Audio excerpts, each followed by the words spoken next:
I didn't just drop my fork when my brother said it. I felt my whole world crack. Right in the middle of Thanksgiving dinner, Daniel pushed his chair back and said, "Emily deserves to know the truth about Mom and Dad's secret gift." My mother's face drained of color. My father snapped, "Daniel, stop." But it was already too late. Because the secret they had hidden for years was about me.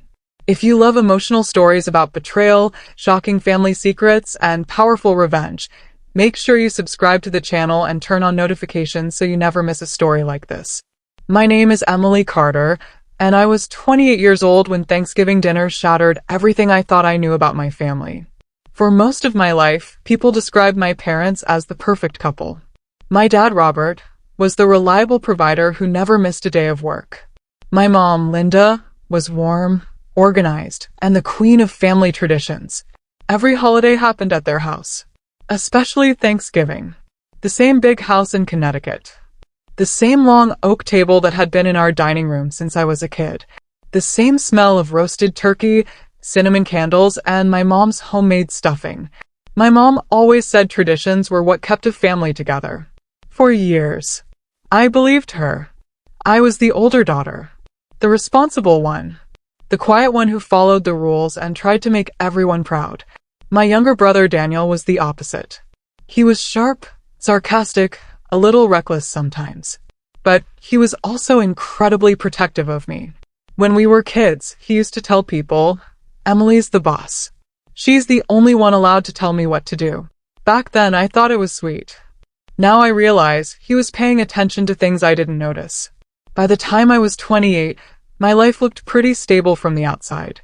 I worked as a marketing manager in Boston. I had my own apartment, a steady career, and the kind of independence I had worked really hard to build. My parents always described me as the responsible daughter, but their compliments always felt strange. Because somehow, Daniel always received more. More help. More support. More second chances. When Daniel dropped out of his first college program, my parents paid for another one. When his car broke down, they bought him a brand new one. When I graduated with honors but also with student loans that felt crushing, my parents hugged me and said they were proud of me. At the time, I told myself it didn't matter. Daniel needed more help than I did. Families support each other. At least, that's what I believed. Until that Thanksgiving. It was late November. Cold enough that the windows had that thin layer of frosty fog around the edges. I had driven 3 hours from Boston with a pumpkin pie sitting carefully in the passenger seat and Christmas music playing quietly through the speakers. When I walked into the house, everything looked exactly the same as it always had. Mom was in the kitchen wearing her red apron. Dad was opening a bottle of wine at the counter.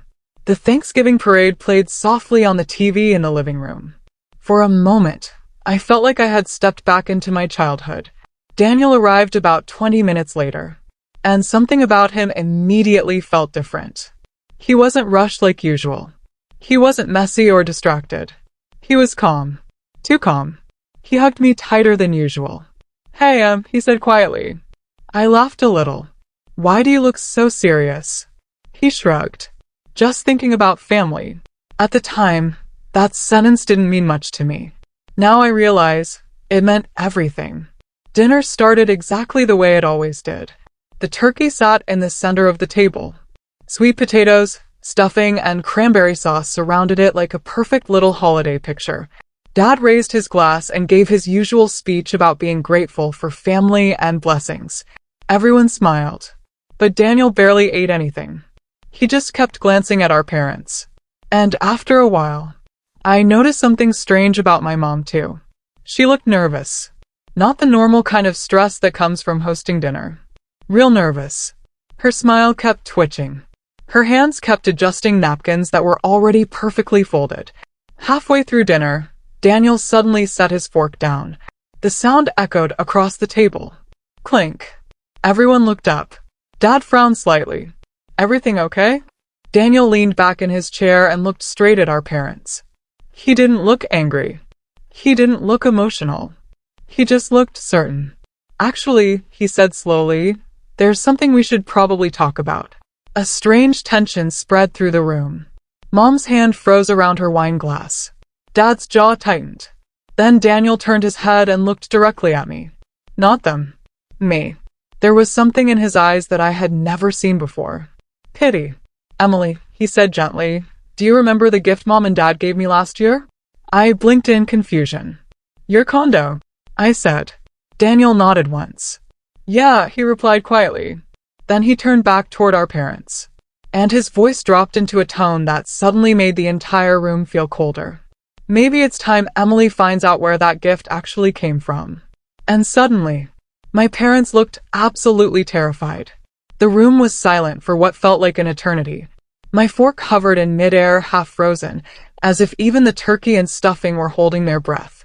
My mother's face was pale, almost gray. Dad's jaw was tight, and his eyes darted between me and Daniel like he was trying to calculate the damage before it happened. My heart was racing, but at the same time, I couldn't speak. I couldn't even process the words he had just said. Emily, Mom's voice was barely a whisper, fragile like glass ready to shatter. We didn't want you to find out this way. What? I finally found my voice trembling. Find out what? Daniel said it's about that gift you gave him. But what do you mean? My stomach sank.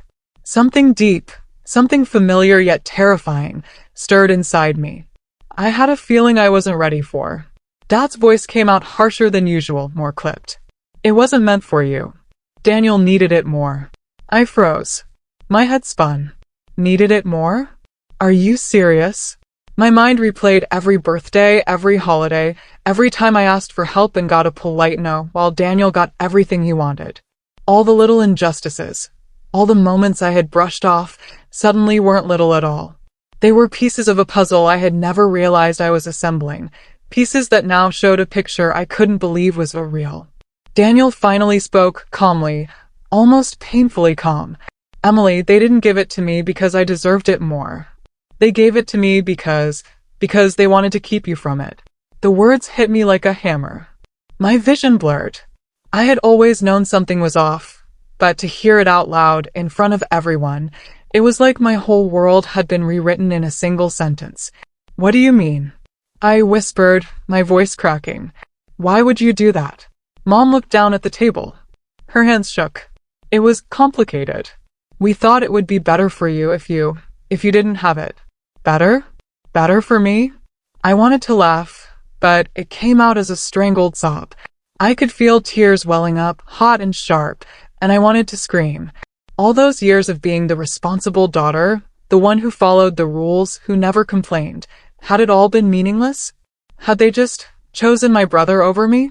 You mean all those late nights studying, all those sacrifices I made? It didn't matter? I demanded, my voice rising. It never mattered because Daniel got everything I earned? My parents said nothing. They looked at each other, then back at me. And I realized in that moment, they had no excuses left. I couldn't stop the tears anymore. They fell freely, a storm I couldn't control. I felt betrayed, humiliated, invisible in my own family's eyes. I felt like a stranger in a house I had grown up in.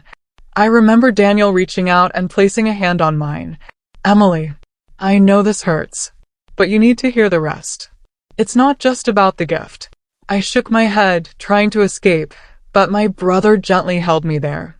His eyes were full of sympathy, but also something else, determination. They weren't just hiding the gift from you, Daniel said slowly. They were hiding their choices, the way they treated you differently. Mom and Dad never wanted to admit they favored me. You deserved everything they gave me, and more. Every word felt like a punch. I had trusted them my entire life. I had believed in their fairness. I had thought I was loved equally. And now, in one conversation, the illusion was gone. I felt my knees weaken, and I sank into the chair, my heart and my hands sulking. The sobs came uncontrollably. For a moment, I didn't care about holding myself together. I was consumed by hurt, by betrayal, by anger so raw it burned my chest. And then, something inside me shifted. I looked up at my parents. They were watching me, expecting, what? Apology? Forgiveness? Acceptance of their lies? No. Something fierce rose in me. The pain that had seemed endless now transformed into clarity. I realized I had two choices. I could stay broken, let them walk over me, continue living in the shadow of their favoritism, or I could fight. I felt it in my chest, a fire that had been smoldering for years, fueled by every injustice I had brushed off, "It's fine, Daniel deserves it more," every time I had given and given without receiving. I straightened my back, wiped the tears from my face, and for the first time that night, I felt in control. "I'm done believing that I'm less," I said, my voice low but steady. "I'm done pretending that this is okay. You chose him over me, but that ends now." My parents looked shocked. Mom's mouth opened, but no words came. Dad's hands tightened on the table. Daniel gave me a small, encouraging nod. He believed in me. And in that moment, I knew I wasn't alone. The anger was still there, but it wasn't destructive anymore. It was fuel. And I decided then and there, I would get what I deserved. Not just the gift they had given Daniel, but the respect, the recognition, and the justice I had been denied my whole life. I wasn't a victim. Not anymore. I was ready, and they had no idea what was coming. I didn't wait. Not a single day. That fire inside me, the anger, the betrayal, the sense of being invisible for so long, was too strong to ignore. I started quietly, gathering information. Every account, every transaction, every conversation I'd ever been shut out of, I pieced together. It wasn't just about the gift anymore. It was about exposing the truth, making them see what they had done, and finally reclaiming my place in my own life. I began with small confrontations. I asked questions about decisions they had made, about money, about favors, about why I had been overlooked. My parents tried to brush me off, but I wasn't a child anymore. I had grown stronger. I had grown smarter. And Daniel was there, quietly supporting me, giving me courage when I doubted myself. One evening, I confronted them directly in their living room. The air was thick with tension. Dad's face was red, Mom's lips pressed tight. "Emily, we've explained. Dad started, but I cut him off."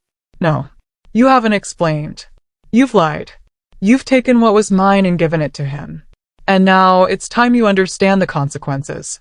I laid out every detail I had uncovered. Every favor, every hidden transfer, every secret decision they had made to favor Daniel over me. I showed them the evidence. I wasn't yelling. I wasn't pleading. I was calm, steady, and cold with determination. Mom gasped. Dad swallowed hard. They could no longer hide behind their excuses or their charm. Every lie, every manipulation was laid bare in front of them. And for the first time in my life, I felt the power shift. I didn't just want acknowledgement. I wanted accountability. And I got it. Slowly, grudgingly, they admitted what they had done. Not with pride, not with sincerity, but enough to confirm the truth. Enough for me to see the gravity of their betrayal. Then came the part one had been planning carefully, the reclaiming of what was mine. Not just the gift, but my voice, my agency, my dignity. I negotiated, demanded, and finally, they gave up the control they had wielded over me for decades. Daniel and I worked together to restructure the assets, to make sure the gift and all benefits were shared fairly. My parents had no choice but to comply. It wasn't just financial. It was emotional, psychological, and spiritual justice. I had spent years bending to their will, hiding my pain, swallowing my anger. Now for the first time I was seen. Truly seen. And it felt incredible. The most satisfying part? Watching the shift in their eyes. The fear. The realization that the daughter they had underestimated for so long had grown into a woman they could no longer control. They could no longer dismiss me. For once, I held the power, and I wielded it with quiet precision, not cruelty. And Daniel, he just smiled at me quietly across the table after everything was said and done. He didn't need to say it, but I knew he was proud. Proud that his sister had finally stood up for herself. Proud that I hadn't let their betrayal define me. That validation, coming from the one person who had always understood me, was more powerful than any material gift.